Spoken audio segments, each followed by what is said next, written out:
मेरा एमआईएम छोड़ने का एक ही मकसद है।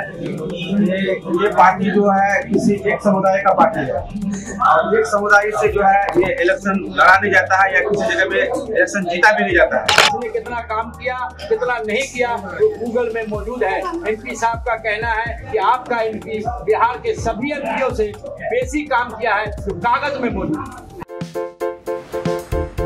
आप देख रहे हैं केवल सच। आप देख रहे हैं केवल सच और मैं हूं फरीद अहमद। इस वक्त किशनगंज से एक खास अपडेट लेकर आपके सामने हाजिर हुआ हूं। ठाकुरगंज विधानसभा क्षेत्र से एआईएमआईएम के विधायक प्रत्याशी रह चुके हाफिज महबूब आलम ने एमआईएम का दामन छोड़कर कांग्रेस का दामन थाम लिया है और आज ही उन्होंने मौजूदा सांसद डॉक्टर मोहम्मद जावेद आजाद की अध्यक्षता में पार्टी ज्वाइन की है और पार्टी ने उनको फूल माला पहनाकर कांग्रेस में जोरदार स्वागत किया है। इसी के साथ कांग्रेस पार्टी को एक नई मजबूती मिलती हुई नजर आ रही है, तो वहीं एआईएमआईएम पार्टी को एक बहुत बड़ा झटका लगता हुआ नजर आ रहा है। आपने एमपी जिस काम के लिए बनाया है उसकी हाजिरी लीजिए और आज के दिन नेताओं की बात को मत सुनिए, उनकी जबान से न सुनिए, अब गूगल में मिलता है। एमपी साहब ने एक बात कही जिससे हमको भी जानकारी मिली, मैं तस्दीक नहीं किया था, लेकिन एक बात यह है कि किसने कितना काम किया कितना नहीं किया तो गूगल में मौजूद है। एमपी साहब का कहना है कि आपका एमपी बिहार के सभी एमपीओ से बेसी काम किया है तो कागज में मौजूद है।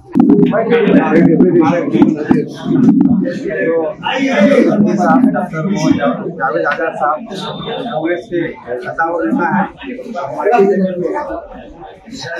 मेरा एमआईएम छोड़ने का एक ही मकसद है। ये पार्टी जो है किसी एक समुदाय का पार्टी है और एक समुदाय से जो है ये इलेक्शन लड़ा नहीं जाता है या किसी जगह में इलेक्शन जीता भी नहीं जाता है। और इसमें क्या है कि फिरका प्रस्ताव जो है जो बात सामने पेश आ जाता है, भाई हम किसी हिंदू भाई के घर में अगर गए या दलितों के घर गए तो एमआईएम के आदमी है, तो हमको हर किसी को लेके चलना है। सेकुलरिज्म का नाम जो है सबको मिलजुल कर लेकर के हिंदुस्तान जो आजाद हुआ है वो एक पार्टी हिंदुस्तान को लेके आजाद नहीं हुआ है। इसमें दलित भी कुर्बानी दिया है तो मुसलमान भी कुर्बानी दिया है, तो इसमें हिंदू भाई भी कुर्बानी दिया है, सब धर्म के लोग कुर्बानी देकर के इस देश को आजाद किया है और हर किसी का खून बहा है। लेकिन हम एक समुदाय को लेकर के अगर लड़ रहे हैं तो ये हमारी गलती है। दूसरी मासिवा ये है कि हम ठाकुरगंज से हमें टिकट मिला, हम ठाकुरगंज से जो है एमआईएम से इलेक्शन लड़े हम, तो हमारे साथ में वो सुचनापन वाला व्यवहार का काम किया कि टिकट तो दिया लेकिन ना कोई प्रोग्राम में कोई पार्टी ने साथ दिया, ना एक को बैनर दिया, ना कोई टीम का कोई आदमी जाके वहां पर शामिल हुआ। हमारे बिहार सदर जनाब अख्तर ईमान साहब जो सदर हैं एमआईएम के, उसने जो है ना अपने इलाके के किसी वर्कर को कहा कि नहीं भाई हाफिज महबूब को टिकट दिया गया है, आप टिकट जो है उनको दिया गया, उनको वोट सब कुछ मिलजुल करके करें। तो हमसे हर तरीके से जो है सतलापन वाला व्यवहार का काम किया, क्योंकि हमारे बाप दादा मुस्तनिया 70-75 साल कांग्रेस इस देश में राज किया। हम सोच रहे हैं कि हमारी गलती था कि हम पैसा जो है दूसरी पार्टी को देखे कि भाई इस पार्टी में क्या है। ये हम देख रहे हैं कि ये पार्टी अंदर से इतनी खोखली है, इतनी खोखली है कि तो सिर्फ एक किराना दुकान लगा करके बैठा हुआ है। ये सिर्फ एक किराना दुकान है, ये होलसेल दुकान नहीं है, ये सिर्फ बिजनेस है, ये कारोबार है और है कुछ भी नहीं है।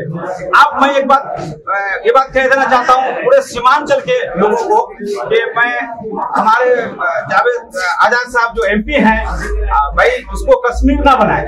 मैं ये बात कहता हूँ कि भेदभाव ना करें, क्योंकि यहाँ पर एक समुदाय का कोई बात नहीं है। मिलजुल करके हमारे एमपी साहब को आप लोग सब कोई वोट करें और इस बार हमको सरकार बदलना है। हमको बीजेपी से बाहर किस तरह से सरकार से हम बाहर निकले, ये इस तरह से जो है फिरौनियत जो कर रहे हैं हिंदुस्तान के अंदर, तो ये फिरौनियत कैसे खत्म हो, इसके लिए एक ही पार्टी को चुनना पड़ेगा, वो है कांग्रेस। और कांग्रेस ही 75 साल से इस देश में राज किया है और इस देश ही ऐसा है जो हिंदुस्तान को बचा सकता है, क्योंकि ये फैमिली कांग्रेस की जो फैमिली है, हर एक व्यक्ति जो है गोलियों के निशाने पर आए और अपने जो है नाम पर, इस देश के नाम पर शहीद हो गए। एक नहीं, उनके पूरे खानदान शहीद हो गए। उनके लिए भी हम लोगों को सोचना है कि भाई ये देश कैसे बचेगा, इस देश के लिए हम लोग को क्या करना है, इस देश के लिए जो है जो कुर्बानी दिया है उसे हम लोग को वोट देने की हक है। मैं एक बात और भी कहना चाहता हूँ कि हमारे सदर राष्ट्रपति ईमान साहब किसी भी पार्टी में फिरौनियत नहीं चलता है, किसी भी पार्टी में, चाहे कोई भी हो। आज कांग्रेस में अगर शामिल हुए हैं तो मैं हमारे एमपी साहब, हमारे एमएलए साहब को भी कह रहे हैं कि हमारे जितने कार्यकर्ता है, मेरा भी तो कार्यकर्ता है, 500, 1000, 2000, 10,000, 20,000 आदमी हम एमएलए लड़े हैं, इलेक्शन लड़े हैं, तो हम लोग को साथ में लेके चलना इन लोगों को जरूरी है। ये नहीं है कि मुठभेड़ करके पार्टी में जोड़ ले और फिर हम उसको छोड़ दिए साथ में, तो ये फिर पार्टी चलने का कोई काम नहीं होता है। जिस तरह से एमआईएम ये कर रहा था, एमआईएम का एक ही मकसद है। मैं एक बात कहना चाहता हूं कि जब से एमआईएम पार्टी सीमांचल के अंदर आया है, एक भी पुराना कोई अगर पार्टी में अगर ज्वाइन है, 4 विधायक आए चले गए, कमल साहब आए चले गए, हमको टिकट मिला हम चले गए, कौन है भाई? कोई है? ये लोग सिर्फ साल 2 साल में लोगों को बदल करके उनसे काम ले लेते हैं, उनके बाद उनका पीछा छोड़ देते हैं। ये पार्टी, इसी का नाम एमआईएम है, इसी पार्टी का नाम एमआईएम है। आज कांग्रेस के जितने भी हैं, आज मैं तो कहता हूँ कि एमपी साहब हमारे हैं, मैं मौजूद है, हम लोग मेरे घर में आए, बड़ी फख्र की बात है कि भाई हमारे घर आए हुए हैं। लेकिन मैं एक बात ये भी कहना चाहता हूँ कि उनके बाद वो से लेके अब तक इस पार्टी में जुड़े हुए हैं, कभी कोई दूसरे पार्टी में नहीं गया, आज तक इसी पार्टी में जुड़े हुए हैं। लेकिन अल्लाह का करम है कि आज तक अल्लाह के फजल करम से कुर्सी ही में बैठे हुए हैं और समाज का सेवा ही कर रहे हैं। और इंशाअल्लाह अल्लाह चाहेगा तो इससे बेहतर हमारे एमपी साहब इससे बेहतर काम करके आप लोगों को दिखाएंगे। इस बार इनको वोट देकर के भारी मतों से आप लोग कामयाबी करें। इंशाअल्लाह हम लोग सब साथ हैं और सब साथ मिलकर हम लोग रहेंगे। जय हिंद, जय भारत। अस्सलाम। विधानसभा में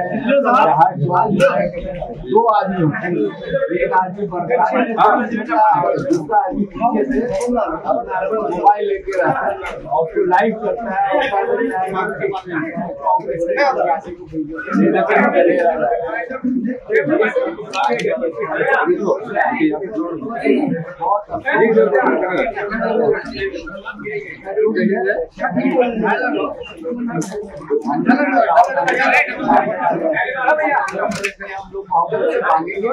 लोगों को अगर अच्छा लगेगा तो जरूर हम लोग को मदद करेंगे और जरूर मदद करेंगे।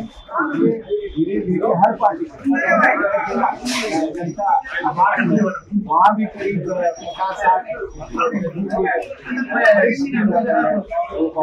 शामिल हुए और ये राहुल जी का